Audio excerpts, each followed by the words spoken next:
In ancient Rome, there was a plant so valuable it was worth its own weight in silver. Julius Caesar kept a stockpile of it in the state treasury. An entire city built its economy on it, and even stamped it on its coins. And then, humans used so much of it that it went extinct, possibly the first plant we ever wiped off the face of the earth.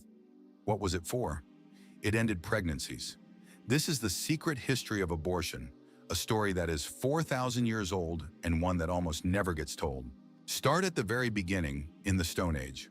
There are no written records, of course, but anthropologists who study traditional societies have found something striking. Virtually every single one of them, on every continent, has known ways to end or prevent a pregnancy. Herbal knowledge, passed quietly from mother to daughter, from wise woman to wise woman, generation after generation. For hunter-gatherers, this was survival math. A mother carrying one infant could not carry two, and a band that moved constantly could not feed unlimited mouths. Long before civilization, before writing, before law, this knowledge already existed. It may be one of the oldest kinds of medicine humans have. The oldest surviving prescriptions come from ancient Egypt. A medical papyrus written almost 4,000 years ago, one of the oldest medical documents on Earth, calmly lists remedies for ending a pregnancy, right alongside cures for headaches and stomach trouble. No scandal, no sermon, just medicine. And that tells you something remarkable about the ancient world. For the Egyptians, this was simply part of a physician's job. Ancient Greece talked about it openly too. Plato and Aristotle both discussed it as an ordinary tool of family planning.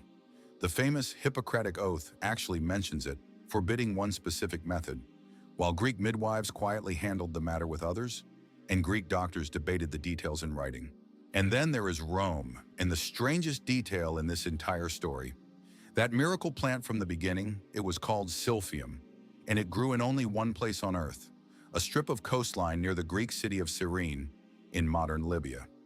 It was Rome's favorite contraceptive and abortion remedy, and the demand was so colossal that Cyrene put the plant on its money. Every attempt to farm it failed. It only grew wild. So people harvested, and by the 1st century AD, it was gone. Forever. Writers at the time reported that the very last stalk ever found was sent to the Emperor Nero as a curiosity.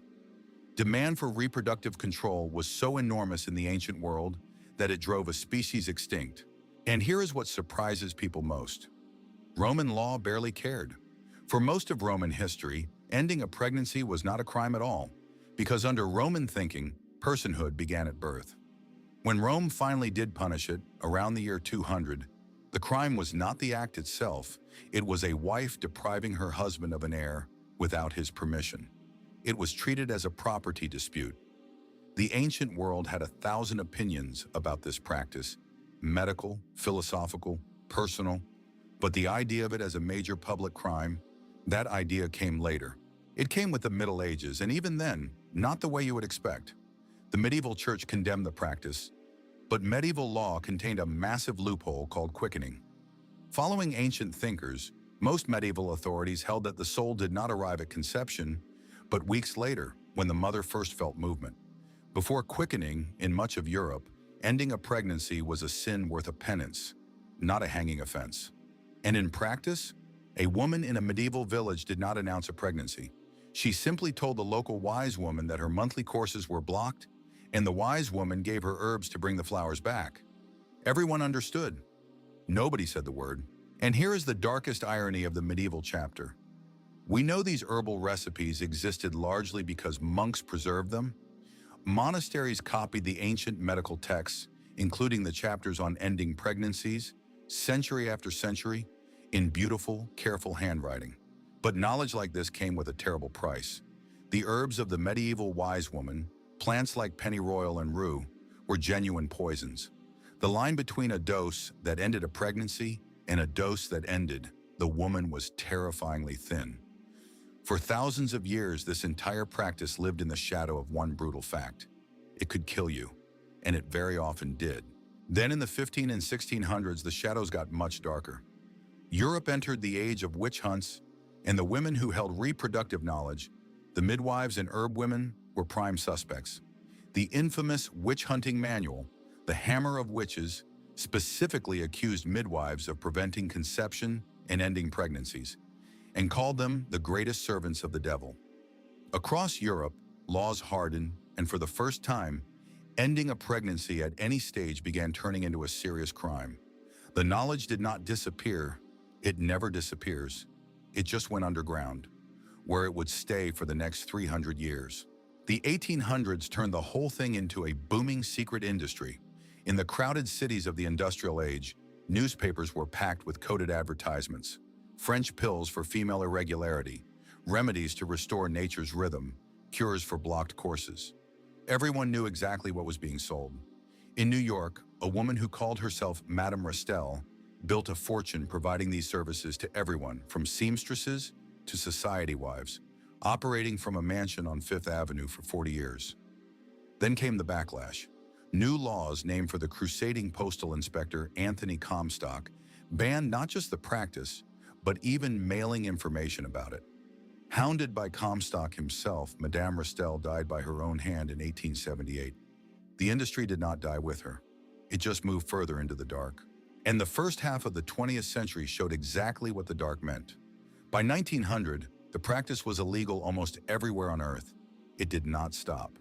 Historians estimate that in some countries, hundreds of thousands of illegal procedures still happened every single year, in back rooms and boarding houses, done in secret, often by untrained hands. The results filled hospitals. Major city hospitals ran entire wards dedicated to treating the injuries, and every doctor knew the grim arithmetic. Wherever the practice was banned, women did not stop seeking it. They just started dying from it by the thousands every year. The turn came in stages. In 1920, the Soviet Union became the first country in the world to fully legalize the procedure, ban it again under Stalin, then legalize it once more in the 50s. Britain followed in 1967, the United States in 1973, and one by one, much of the world moved the practice out of the back rooms and into hospitals. Medicine transformed it completely, with modern techniques and later with medications developed in the 1980s. A procedure that had been one of the great killers of women for 4,000 years became, statistically, one of the safest in all of medicine when performed legally and professionally. Which brings us to today and to the fact that this story has no ending. Right now, some countries are expanding access while others are restricting it, including the United States, where the national right established in 1973 was overturned in 2022, reigniting one of the fiercest debates of our time. This video is not going to tell you what to think about that debate, but history does have one thing to say, loudly and clearly, and it has been saying it for 4,000 years. The practice has never ever gone away. Not in the Stone Age, not in Rome, not under the medieval church, not under Comstock, not under total bans backed by prison sentences.